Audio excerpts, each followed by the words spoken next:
우리는 오늘부터 디도서의 말씀을 3주에 걸쳐서 나누려고 합니다. 신약 성경에 있는 사도 바울이 쓴 13개의 편지 중에서 목회를 돕는, 자기가 사랑하는 그 아들같이 여기는 사람들에게 썼던 그 3개의 편지가 있습니다. 그 편지를 목회 서신이라고 하는데, 그 3개 중에 2개는 디모데에게 썼고요, 하나는 디도에게 썼습니다. 바울이 로마 황제에게 상소해서 로마로 끌려간 다음에 한번 풀려난 적이 있다고 알려져 있습니다. 풀려나서 이 사람이 뭘 했냐? 바울은 다시 개척했던 교회들을 돌아보는 일을 했습니다. 그래서 그리스 북쪽의 마게도니아 지방에 개척한 여러 교회들이 있었는데, 그 교회를 다시 돌아보면서 이 첫 번째 썼던 목회 서신이 디모데 전서로 알려져 있고요. 그 다음으로 그리스의 북서쪽으로 이동을 해서 거기에서 보면 니고볼리라는 도시가 있는데, 거기서 디도에게 디도서를 썼고, 그리고 맨 마지막으로는 다시 로마 감옥에 갇혀서 이제는 전혀 빠져나갈 수 없는 그런 상황이 됐을 때 디모데 후서를 썼다고 알려져 있습니다. 그러니까 우리가 읽는 디도서는 디모데 전서, 디모데 후서, 시간적으로 그 가운데 있는 것으로 생각하시면 됩니다. 우리가 이 편지에 대해서, 성경 말씀에 대해서 살펴보기 위해서는 바로 성경 말씀으로 들어가는 그런 방법도 있지만 배경들을 보는 방법이 있잖아요. 그래서 저는 오늘 좀 배경을 설명을 해드리려고 합니다. 이 편지를 받는 디도가 어떤 사람일까 우리가 좀 알아야 되겠습니다. 이 디도는 바울이 디모데를 항상 뭐라고 표현을 하냐면 믿음 안에서 참 아들 된 디모데라고 부릅니다. 마찬가지로 디도도 같은 호칭으로 부르고 있습니다.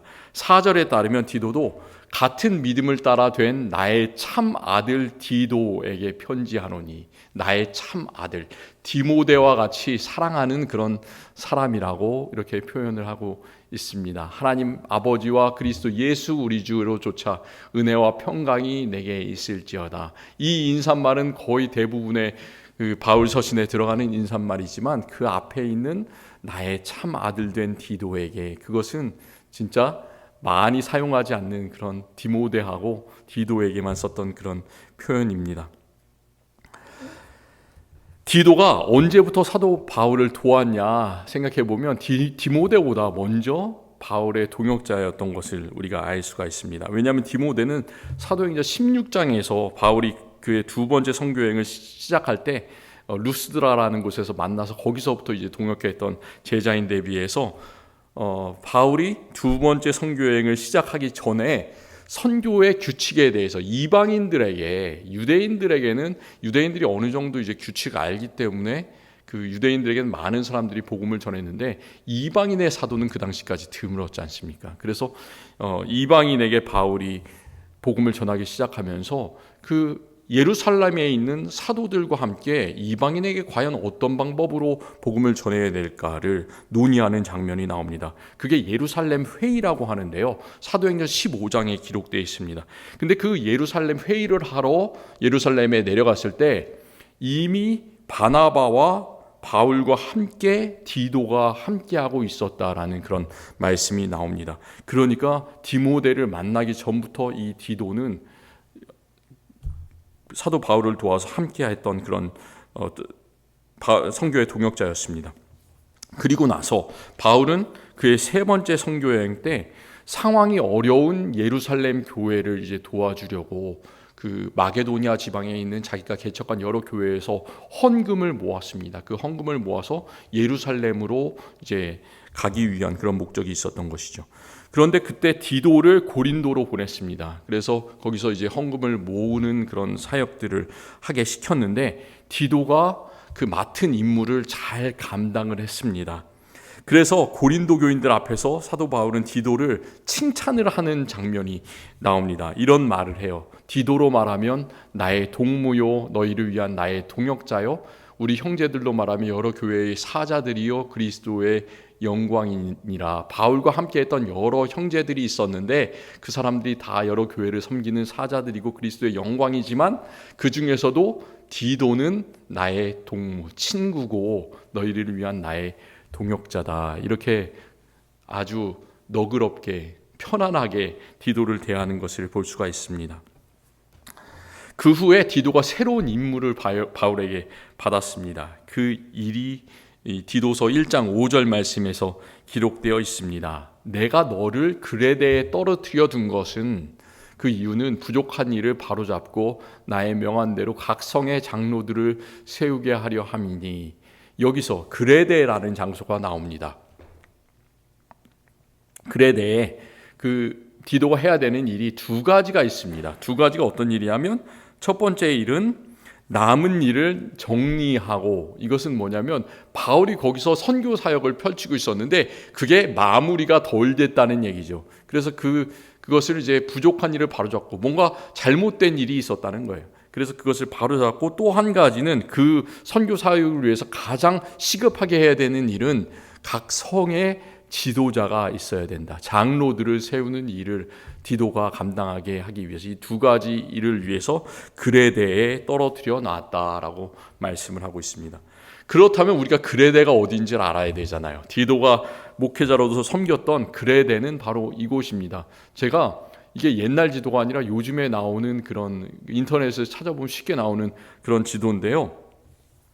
여기 가운데 파랗게 되어 있는 게 어떤 바다냐면 지중해입니다. 메디테레니안 시라고 불리는 그 지중해를 중심으로 해가지고 아주 유럽하고 아시아와 아프리카가 다 여기에 몰려 있잖아요. 그래서 그 지중해 위쪽에 있는 그 북쪽에 있는 것은 뭐냐면 그리스고요. 예, 북서쪽에 있는 구두 발굽 모양으로 아까 전에 크게 보인 데 있잖아요. 거기에 이탈리아입니다. 이태리고요. 여기 지금 이태리. 그리고 동쪽에 있는 데는, 동쪽에 지금 그 조그맣게 땅이 붙어 있잖아요. 맨 끝에 오른쪽에 보면 땅이 붙어 있는데 거기에 이스라엘이 붙어 있습니다. 그 위로는 레바논이 있고요. 그리고 남쪽에 있는 큰 대륙은 뭐냐면 저게 다 아프리카 대륙의 북쪽에 있는 땅이죠. 그레데는 어디냐? 그레데는 제가 그 그림을 참 못 그리는데 일부러 동그란 색미로 한번 칠해봤습니다. 그래서 그레데라고 영어로 써놨는데 저기가 그레데 섬이에요. 그러니까 이 그레데 섬은 딱 위치가 위에는 유럽, 그리고 오른쪽은 아시아, 그리고 남쪽은 아프리카가 다 이렇게 다 영향력을 미칠 수 있는 딱 가운데, 지중해 한가운데 있는 그런 섬입니다. 그레데가 얼마나 크기가 이제 크냐면요. 그레데 섬이 3,260제곱마일이라고 합니다. 그리고 우리가 살고 있는 앵커리지는 크기가 1,947마일이라고 그래요. 앵커리지 도시는 좀 작을지 모르는데 도시 이제 바깥으로 해가지고 산도 많고 여러 지역이 다 앵커리지에 속해 있잖아요. 그래서 앵커리지가 상당히 큽니다. 그러니까 그레데는 앵커리지보다 조금 더 큰 섬이니까 크기가 그렇게 큰 게 아니에요. 앵커리지의 약 한 1.7배 정도 됩니다. 하와이가 이제 찾아봤더니 약 11,000제곱마일이라고 해요. 그렇기 때문에 이제 그레데 섬은 하와이 전체 면적의 약 3분의 1 정도밖에 되지 않는 아주 작은 그런 섬입니다. 요즘 제가 옛날에는 잘 모르겠어요. 그레데 섬이 어땠는지. 요즘 그레데 섬의 인구를 한번 찾아봤더니 약 62만 명이 이 조그만 섬에 살고 있다고 합니다. 알래스카 주에 약 70만 명이 산다고 그러니까 거의 알래스카 주의 100분의 1 정도 크기밖에 안 되는데 아주 작은 섬에 사람들이 많이 사는, 인구 밀도가 아주 높은 그런 섬인 거죠.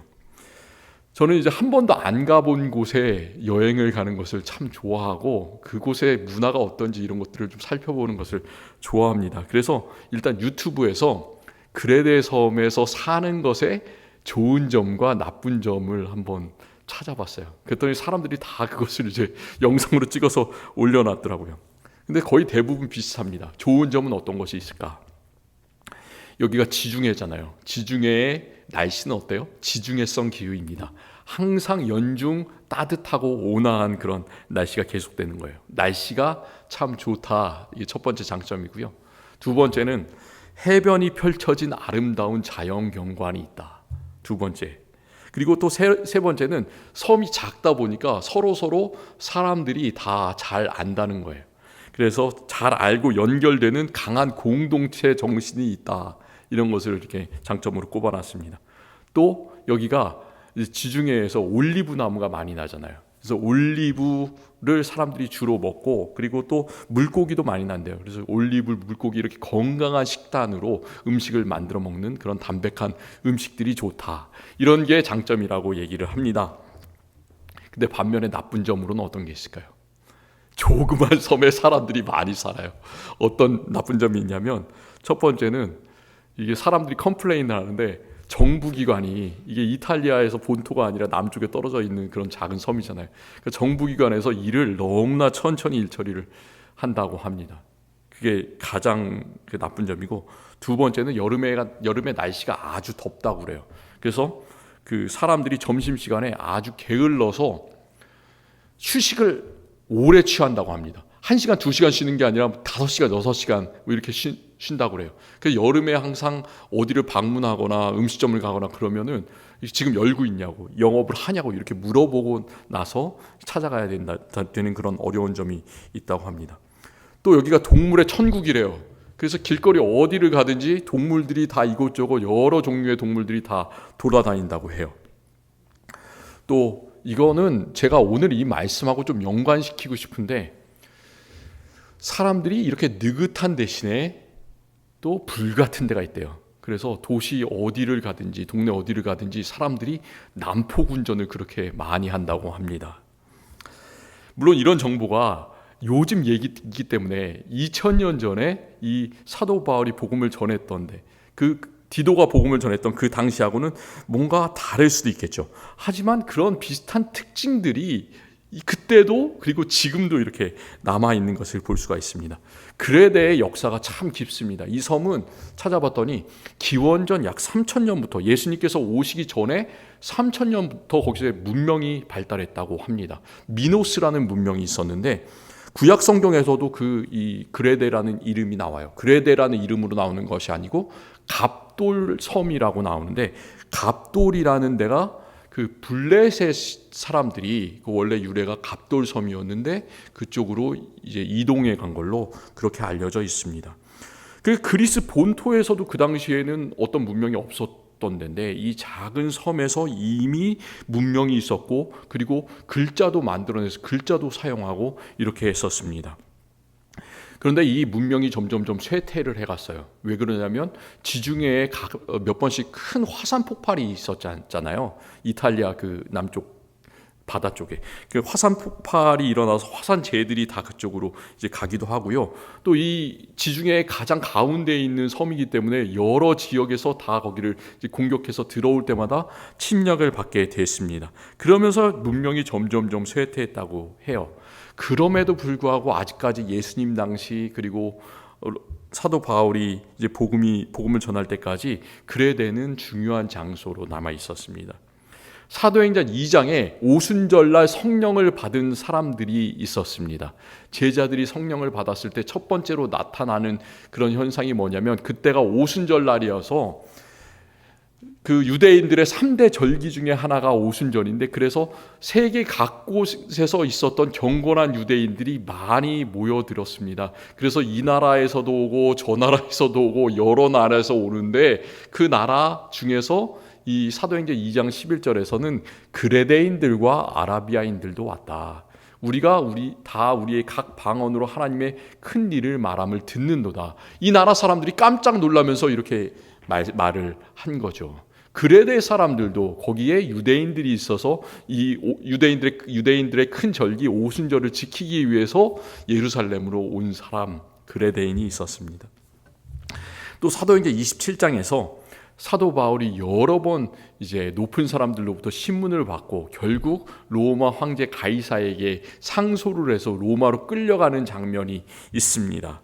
거기서 배를 타고 같이 이제 가는데, 그때 바람 때문에 어렵게 도착한 그런 섬이 지중해 한가운데 있는 그레데 섬이었습니다. 바울이 어떻게 얘기를 하냐면, 바울은 이제 하나님의 성령을 받은 사람이잖아요. 그래서 앞으로 일어날 일들을 잘 알고 있습니다.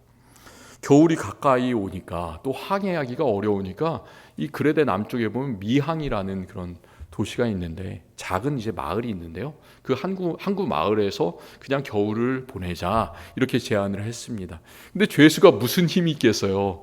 그래서 이 배 주인들과 높은 사람들, 천부장, 그리고 그 이제 죄수들 데리고 가는 책임 있는 천부장이 그냥 조금 더 가면 그 어떤 항구냐면 베닉스라는 그런 항구가 있는데 그레데 남서쪽으로 조금만 미항에서 더 가면 있습니다. 그래서 거기 가서 좀 휴식을 취하고 거기서 정박을 하자 이렇게 이야기를 했습니다. 그래서 이제 미항을 떠나서 베닉스로 가다가 어떻게 됩니까?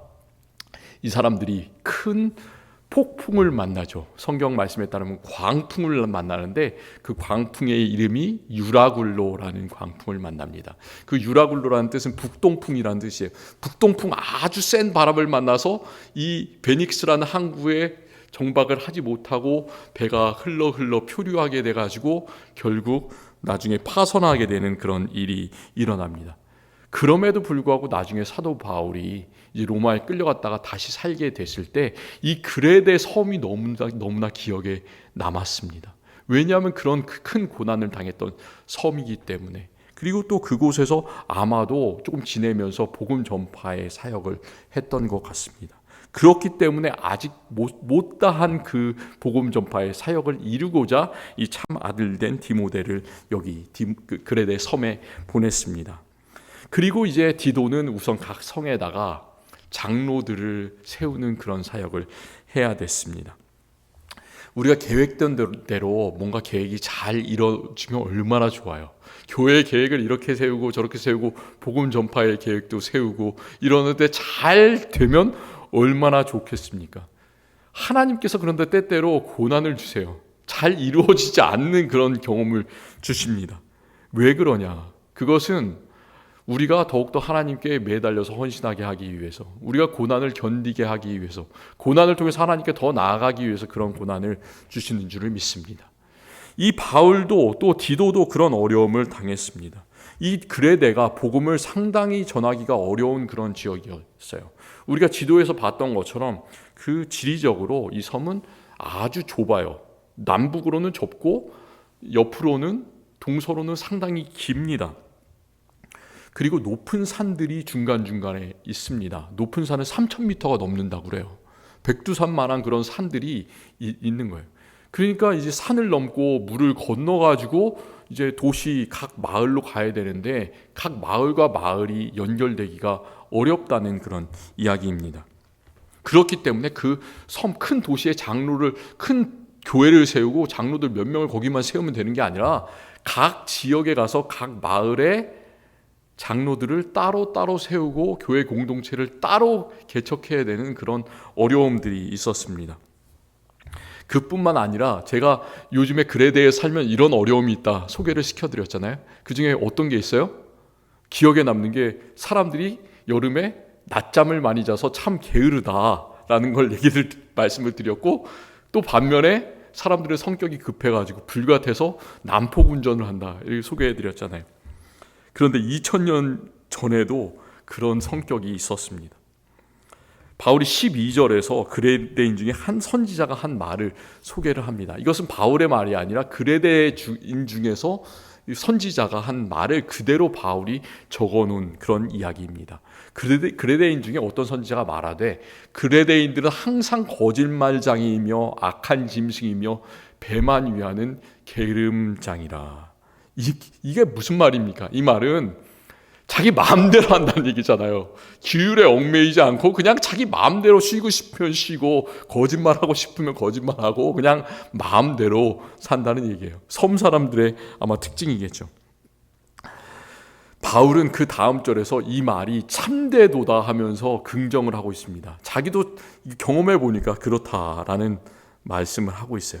특별히 10절에서는 어떤 사람들이 있었냐? 이 그레데 사람들 중에서 불순종하고 헛된 말을 하며 속이는 자가 많은 중 할례파 중에서 더욱 그러하니 이렇게 말씀하고 있습니다.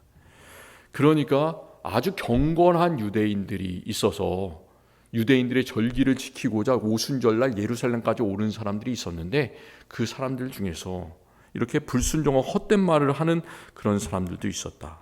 잘못된 가르침을 전했다라는 그런 말씀이에요. 그레데에 있는 유대인들이 어떤 가르침을 전했는지에 대해서는 14절에서 유대인들의 허탄한 이야기와 진리를 배반하는 사람들의 명령이라고 나옵니다. 그리고 또 마찬가지로 이게 디모데 전서에서도 디모데에게 경계를 하면서 바울이 디모데에게 어떤 사람들을 명하여 다른 교훈을 가르치지 말며 신하와 끝없는 족보에 몰두하지 말게 하려 함이라, 이렇게 말씀하고 있어요. 그러니까 이 유대인들이, 할례파들이 하는 것은 하나님의 말씀을 제대로 가르치고 그 안에 있는 진리를 선포하기보다는 그 안에 있는 족보들, 그 안에 있는 성경 말씀이 아니라 자기들이 나름대로 정한 그 규례들, 이런 음식은 먹어도 된다 안 된다, 그런 것에 너무나 집착한 나머지 유대인들에게도, 유대인들뿐만이 아니라 자기들뿐만이 아니라 이방인에게도, 나중에 예수님을 믿게 된 유대인들과는 관련이 없는 사람들에게도 그런 것들을 강요하면서 오히려 신앙으로부터 멀어지게 하는 그런 일들을 했습니다.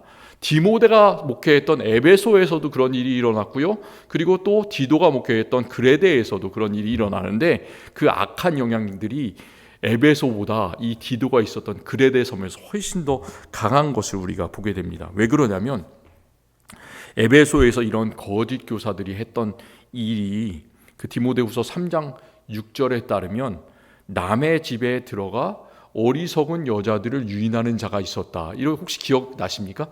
그런 그 유대인들이 있었는데, 여기서는 어떤 말씀을 하냐면 바울이 디도서 1장 11절에서 그들의 입을 막을 것이라, 이런 자들이 더러운 이득을 취하려고 마땅하지 않은 것을 가르쳐 가정들을 온통 무너뜨리는도다. 그러니까 디모데에게 했던 말은, 거기서는 이제 집에 몰래 들어가서 미련한 여자들을 꼬시는, 그런 간교한 말로 꼬시는 그런 사람들이 있었다라고 얘기를 하는데, 여기서는 그냥 몇 명만 그렇게 여자들만 무너뜨리는 것이 아니라 마땅하지 아니한 것을 가르쳐서 가정들을 다 그냥 파괴해버리는 이런 악한 영향을 글에 대해서 미치는 것을 볼 수가 있습니다. 그렇다면 어떻게 하면 요즘에도 이런 것들이 똑같이 적용이 됩니다. 어떻게 하면 그런 거짓 교사들의 입을 막을 수 있을까? 어떻게 하면 진리에 똑바로 설 수가 있을까? 진리가 없고 혼란한 그런 지역일수록 그 입을, 거짓 교사들의 입을 막고 진정으로 제대로 된 믿음에 바로 서기 위해서는 복음에 기초한 확실한 증언을 해야 됩니다. 확실한 가르침이 필요하고 그 가르침대로 살아가는 것이 참 중요합니다. 무엇이 제대로 된 바른 교훈인가를 마음속에 새기고 그것을 내가 먼저 알고 그것을 실천하는 일이 참 중요합니다. 그 기초가 무엇인가에 대해서 사도 바울이 이 디도에게 썼던 첫 번째 서론 1절과 2절에서 그것을 정확하게 몇 가지 구절로 말씀을 하고 있습니다. 우리는 2절에 뭐라고 합니까? 이런 모든 것들이 영생의 소망을 위함이라. 영생의 소망을 가져야 됩니다. 우리들이 세상을 살아가는 이유는 이 세상 속에서만 잘 먹고 잘 살기 위해서 사는 것이 아니라 하나님 나라에서의 영생의 소망을 위해서 살아가는 줄을 믿으시기를 바랍니다. 모든 것들은 다 하나님의 나라로 귀결되게 되어 있습니다. 그래서 모든 사람들이, 그레데에 있는 사람들이나 우리들이나 어떤 사람이든지 바로 이 영생의 소망을 가진 사람들이 참으로 예수 그리스도를 제대로 믿는 사람들입니다. 영생의 소망이 어디서 나온다고 합니까? 이 영생은 우리가 생각해서 만들어내는 것이 아니라 하나님께서 영원 전부터 약속하신 것이라고 합니다. 하나님의 선물이에요. 그렇기 때문에 우리가 영생의 소망을 가지자 노력해서 하는 것이 아니고 하나님의 은혜에 따라서 하나님께서 택정하신 사람들, 바로 우리들이 영생의 소망을 가지게 되어 있습니다. 영생의 소망을 가진 사람들이 꼭 가져야 되는 것은 어떤 것이냐면 1절에서 세 가지를 말씀하고 있습니다. 1절 말씀에는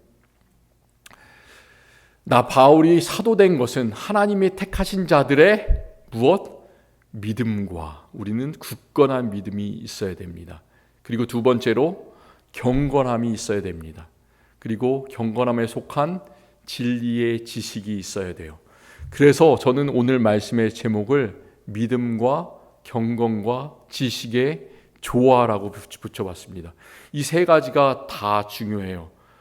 영생의 소망을 가진 사람, 하나님의 나라에 대한 확신을 가진 사람은 이 세상을 살아가면서 하나는 믿음, 경건, 지식, 다르게 말하면 믿음과 사랑과 소망이라고 해도 과언이 아니에요. 똑같은 말인데 믿음은 그냥 믿는다 할례파 유대인들이 말한 것처럼 말만 번지르게 하게 해서 되는 것이 아니라 그것이 바로 경건의 삶으로 이어져야 된다라고 분명히 말씀을 하는 거죠. 그리고 또 그것은 우리의 머릿속으로만 아는 것이 아니라 지식은 머리로 아는 것과 함께 마음으로 알고 마음에서 흘러나와서 삶 속에서 나오는 그런 경건이 되어야 되는 것이죠. 그 중에서 특별히 사도 바울은 경건함을 참 강조하고 있습니다. 왜냐하면 이 그레데 섬에는 말만 하는 사람들이 참 많이 있었기 때문에, 거짓말을 하고 게으른 사람들이 많았기 때문에 그랬습니다. 그래서 16절에서는 그들이 하나님을 시인하나, 그러니까 이 사람들은 말은 참 잘한다는 그런 말씀이잖아요. 그런데 행위로는 부인하니 이 사람들은 실제로는 가증한 자요 복종하지 아니한 자요 모든 선한 일을 버리는 자니라, 이렇게 말씀하면서 경건을 실천하지 않는 사람들에 대해서 경계하고 지적하고 있습니다. 우리들의 삶을 돌아보기를 원합니다. 저와 우리 성도님들은 어떤 사람입니까? 오늘 말씀의 제목처럼 믿음과 경건과 이 지식이 조화되는 사람인가요? 아니면 말은 잘하지만 실제의 삶은 전혀 따라가지 못하는 그런 그레데 섬에 있는 할례파 유대인들과 같은 사람입니까? 우리 모두는 신앙생활을 참 오래 해왔습니다. 오래 해오면서 아는 것도 많아졌어요. 그래서 예배가 어떤 것인지, 예배 순서가 어떻게 되는 것인지, 예배 규칙이 어떻게 되는 것인지, 장로교에서 오래 있으면서 장로교 교회법이 이렇게 저렇게 되는 것인지, 이런 내용들은 어느 정도 알고 있어요.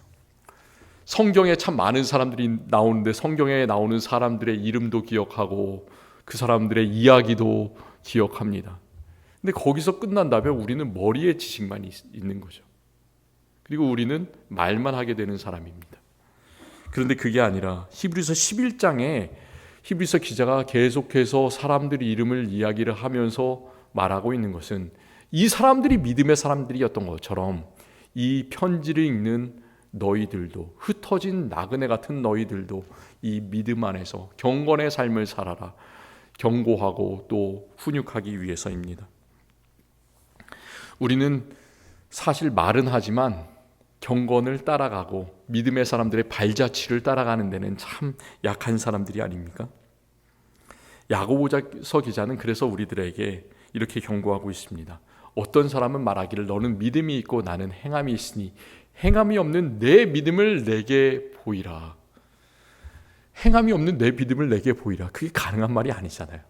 나는 행함으로 나의 믿음을 너에게 보이리라. 항상 경건은 믿음과 지식과 함께 나아가야 됨을 이 말씀은 우리에게 보여주고 있습니다. 우리가 만약 말의 지식만을 강조한다면 우리는 그레데에 있는 유대인들과 다를 것이 없는 사람들입니다. 하지만 하나님께서는 우리가 살아가면서 항상 이 세 가지, 믿음과 지식과 경건이 모두 있기를 원하십니다. 그 모든 것들이 또 영생의 소망 가운데서 항상 뿌리박고 있어서 흔들리지 않기를 원하십니다. 우리가 살아가는 세상은 참 점점 복잡하고 다양하게 변하지만 그 가운데서 우리가 진정으로 그리스도인으로서 믿음과 경건과 지식을 다 가지고 또 예수 그리스도를 증거하면서 살아나가기를 원합니다. 기도하겠습니다. 하나님 감사합니다. 오늘 이 디도서 1장 말씀을 통해서 디도가 누구였는지 또 그레데 섬이 어떤 곳이었는지를 살펴볼 수 있도록 하시니 감사합니다. 이 좁은 지역에서 여러 다양한 사람들 그리고 자기 멋대로 하는 사람들이 많은 지역에서 디도는 복음을 전하기 위해서 힘썼습니다. 때로는 실패했던 경험도 있었고 때로는 어려움도 경험했지만 그럼에도 불구하고 하나님께서 보여주신 그 믿음의 소망, 영생의 소망을 전하는 것 때문에 기뻤습니다. 우리도 마음속에 똑같은 마음을 허락하여 주시기를 원합니다. 우리가 믿음과 경건과 소망과 또 지식과 모든 것들이 우리 안에 함께 있어서 균형 잡힌 신앙생활을 할 수 있게 하여 주시옵소서. 우리는 실천하진 못하고 입으로만 떠드는 그런 사람들처럼 되지 않기를 원합니다. 주님께서 우리의 믿음을 붙잡아 주시고 항상 실천이 동반된 그런 믿음의 삶을 살아갈 수 있도록 주님께서 인도하여 주시옵소서. 예수 그리스도의 이름으로 기도합니다. 아멘.